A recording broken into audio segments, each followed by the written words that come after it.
Movie night आपका स्वागत करता है। ये कहानी है हॉब्स एंड शॉ की, जिन्हें CT-70 वायरस लाने का टास्क दिया गया है। मूवी की स्टार्टिंग होती है और हमें MI6 के स्पेशल एजेंट दिखाए जाते हैं जो कि CT-70 वायरस को लेने जा रहे हैं। वहीं हमें एक बाइक राइडर दिखाया जाता है जो कि तेजी से MI6 की तरफ आ रहा होता है।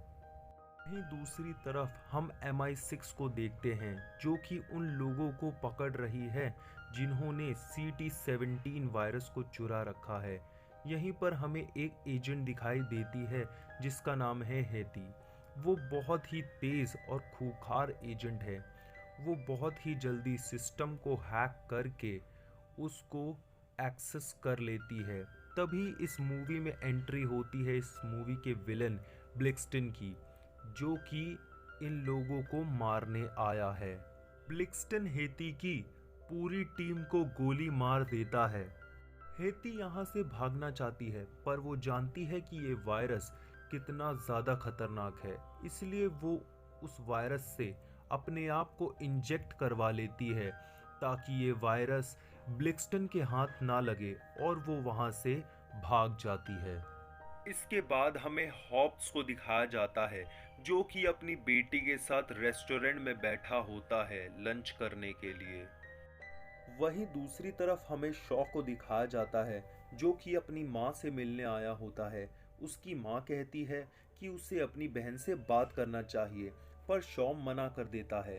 वो कहता है कि उसके काम करने का तरीका उसकी बहन को बिल्कुल भी नहीं पसंद, इसलिए उसकी माँ उसे बहुत फोर्स करके मना लेती है और कहती है कि उसे अपनी बहन से बात करनी होगी वरना वो मुझसे बात करना छोड़ दे, और आखिर में शॉ इसके लिए मान जाता है। वहीं दूसरी तरफ एक CIA एजेंट जो कि हॉब्स का पुराना दोस्त भी रह चुका है, वो हॉब्स के पास आता है और उसे हेती की फाइल देता है। उसे बताता है कि इस MI6 एजेंट ने उस वायरस को चुराया और अपने टीममेट्स को मार दिया।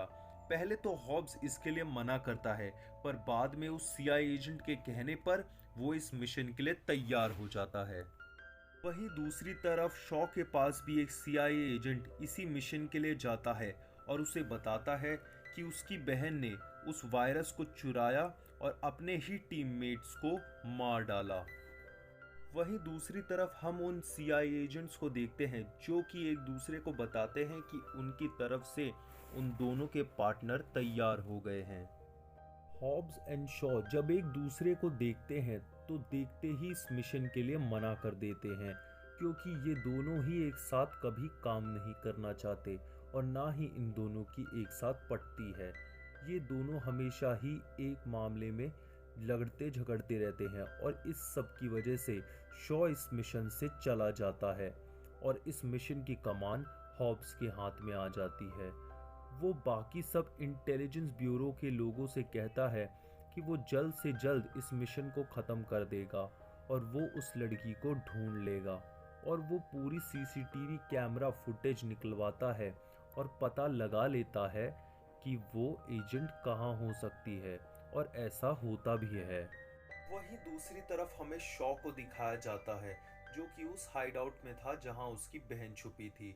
दूसरी तरफ हॉब्स ने भी हैती को ढूंढ लिया था। वो हैती को अपने साथ चलने की रिक्वेस्ट करता है पर हैती इसके लिए मना कर देती है और उसके बाद उस पर हमला कर देती है। वहीं दूसरी तरफ शॉ को पता लगता है कि इस कमरे में उसके अलावा भी कोई है, और उसके बाद वो उन लोगों पर हमला कर देता है और उन लोगों को मार देता है।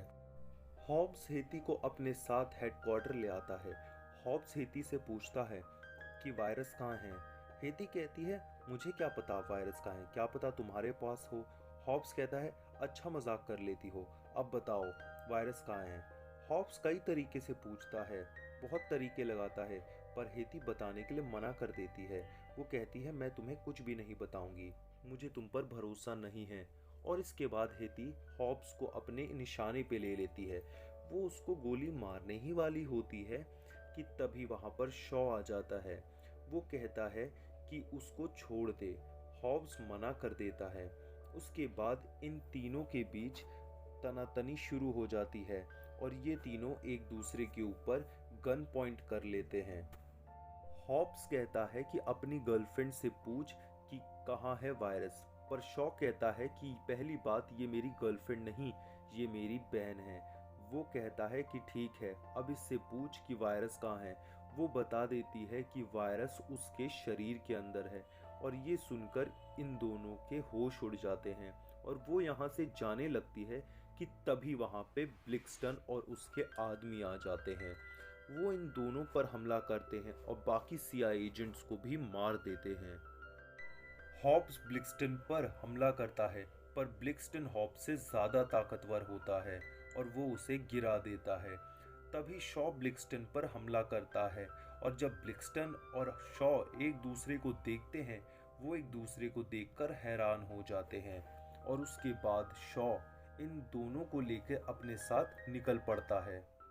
काफ़ी लंबे बाइक चेस के बाद आखिरकार शॉ ब्लिक्सटन को एक बस से टकराकर वहां से निकल पड़ता है, और अपनी हार देखकर ब्लिक्सटन काफी ज्यादा गुस्सा हो जाता है।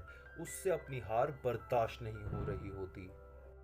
ब्लिक्सटन एटियन की मदद से पूरी दुनिया में ये फैला देता है कि हॉब्स, शॉ और हेती इन तीनों ने मिलकर MI6 के एजेंट्स को मारा और उस बायोलॉजिकल वेपन को चुरा लिया, जिससे इन तीनों की मुश्किलें और ज़्यादा बढ़ चुकी थी। हेती इनसे दूर जाने लगती है क्योंकि ये दोनों काम नहीं करते और एक दूसरे से लड़ते झगड़ते रहते हैं। उसी समय हॉब्स कहता है कि ये सब खत्म हो सकता है अगर हम इस साइंटिस्ट को ढूंढ लें। ये तीनों मिलकर उस साइंटिस्ट को ढूंढते हैं और हेती बताती है कि वो CT17 वायरस से इन्फेक्टेड है, वो उससे कैसे छुटकारा पा सकती है। वो साइंटिस्ट बताता है कि इस वायरस को एक ही मशीन से निकाला जा सकता है जो कि एटियन लैब में है, और वो लैब भी रशिया में है। ये सुनकर शॉ हॉब्स और हेती को अपने दूसरे हाइडआउट में लेकर आता है और इनकी पहचान बदलता है ताकि ये तीनों मिलकर रशिया के लिए निकल सकें, और ये तीनों तैयार हो जाते हैं। वहीं दूसरी तरफ उस साइंटिस्ट को दिखाया जाता है जो कि कहीं जा रहा होता है। वो बड़ा घबराया हुआ होता है कि गाड़ी में बैठते ही उसके सामने उसे ब्लिक्सटन दिख जाता है, और वो साइंटिस्ट अचानक से घबरा जाता है, और वो साइंटिस्ट अब जानता है कि ब्लिक्सटन उसे अपने साथ जरूर ले जाएगा क्योंकि उसे उसकी जरूरत है। ब्लिक्सटन उस साइंटिस्ट को अपने साथ रशिया ले आता है और उसे बंदूक की नोक पर अपने साथ काम करने के लिए बोलता है, और मजबूरन उस साइंटिस्ट को मानना पड़ता है। वहीं हॉब्स, शॉ और हेती भी रशिया आ चुके होते हैं और अपने कॉन्टैक्ट के साथ मिलकर ईटियन के इलाके में जाने के लिए प्लानिंग करने लगते हैं। इनका कॉन्टैक्ट इन्हें बताता है कि इसके यहाँ पर जाना इतना आसान नहीं, तो हेती कहती है वो अपने आप को जानबूझकर पकड़वाएगी ताकि वो आसानी से उस मशीन तक जा सके। उसके बाद ये सब ऐसा ही करते हैं। उसके बाद इनका कॉन्टैक्ट ब्लिक्सटन को फ़ोन करके उसको अपने पास बुलाता है, और हेती अपने आप को ब्लिक्सटन के सामने सरेंडर कर देती है। ब्लिक्सटन उस लड़की से पूछता है कि ये तुम्हें कहाँ मिली। वो कहती है तुम्हें इससे क्या करना, मेरे पैसे दो और इसे ले जाओ। ब्लिक्सटन कहता है कि अगर मुझे पता चला कि ये कोई चाल है तो मैं तुम्हें जान से मार दूंगा, और वो कहती है कि ऐसा कुछ भी नहीं है। जहां एक तरफ ब्लिक्सटन हेती को अपने साथ ईटियन लैब में ले आया होता है, वहीं दूसरी तरफ हॉब्स एंड शॉ भी ईटियन लैब के लिए जेट से तैयार हो जाते हैं। हॉब्स एंड शॉ बहुत आसानी से ईटियन लैब में आ जाते हैं, पर इनको पकड़ लिया जाता है, और बाद में पता चलता है कि ब्लिक्सटन को पहले से ही पता था कि ये दोनों यहाँ आने वाले हैं। ब्लिक्सटन हॉब्स और शॉ दोनों को मारने वाला होता है कि तभी वहां पर वो साइंटिस्ट आ जाता है और इन दोनों को बचा लेता है, पर इस सब में उस साइंटिस्ट की भी जान चली जाती है। हेती शॉ से कहती है कि उसे अब मर जाना चाहिए, पर शॉ इसके लिए मना कर देता है क्योंकि वो किसी भी हालत में अपनी बहन को बचाना चाहता है। वो कहती है कि अब छुपने की कोई भी जगह नहीं बची। ये सुनकर हॉब्स कहता है कि अभी भी एक जगह बाकी है जहां पर वो बच सकते हैं, और वो है उसका घर समोआ। और इसके बाद ये समोआ के लिए निकल पड़ते हैं। हॉब्स अपने सभी भाइयों से मदद के लिए कहता है और बताता है कि उन्हें फंसाया गया है। पहले तो उसके सभी भाई मना करते हैं, पर उसकी माँ के कहने पर वो सभी तैयार हो जाते हैं। वहीं ब्लिक्सटन को पता लग जाता है कि हॉब्स, शॉ और हैती ये तीनों एक कार्गो प्लेन में बैठकर समोआ पहुंच चुके हैं और वो भी अपनी फोर्स के साथ वहां के लिए निकल पड़ता है। वहीं दूसरी तरफ हॉब्स का भाई जोना उस मशीन को फिर से बनाने लगता है जो कि वायरस को निकाल सकती है, और दूसरी तरफ हेती उस ग्लव को हैक कर लेती है जिससे सारी गन्स को कंट्रोल किया जाता है। हॉब्स और शॉ भी अपनी प्लानिंग में लग जाते हैं और वो हर जगह जाल बिछाने लगते हैं। हॉब्स जोना को मशीन चालू करने के लिए कहता है और जोना ऐसा ही करता है, और उसके बाद हमें देखने को मिलता है कि हेती की बॉडी से वायरस अलग होने लगा है, और ये देखकर उस कमरे में बैठे सभी लोग खुश हो जाते हैं और एक धमाके से पता लगता है कि ब्लिक्सटन समोआ पहुंच चुका है। उसके बाद ये लोग भी तैयार हो जाते हैं।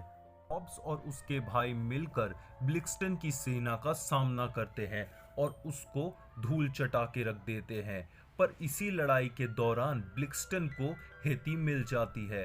वो उसे अपने साथ हेलीकॉप्टर में लेके जा रहा होता है, पर हॉब्स और शॉ मिलकर उसे किसी तरह रोक लेते हैं और उसके हेलीकॉप्टर को क्रैश करा देते हैं।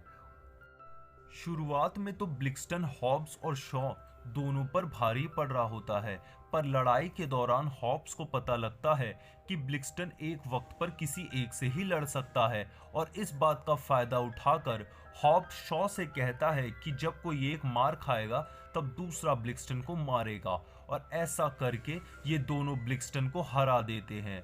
और ये देखकर ईटियोन ब्लिक्सटन को डीकमीशन कर देता है और कहता है कि अब उसकी नज़र तुम तीनों पर हमेशा रहेगी, और ऐसा कहकर वो अपना कॉल काट देता है, और इसी के साथ ये मूवी खत्म हो जाती है।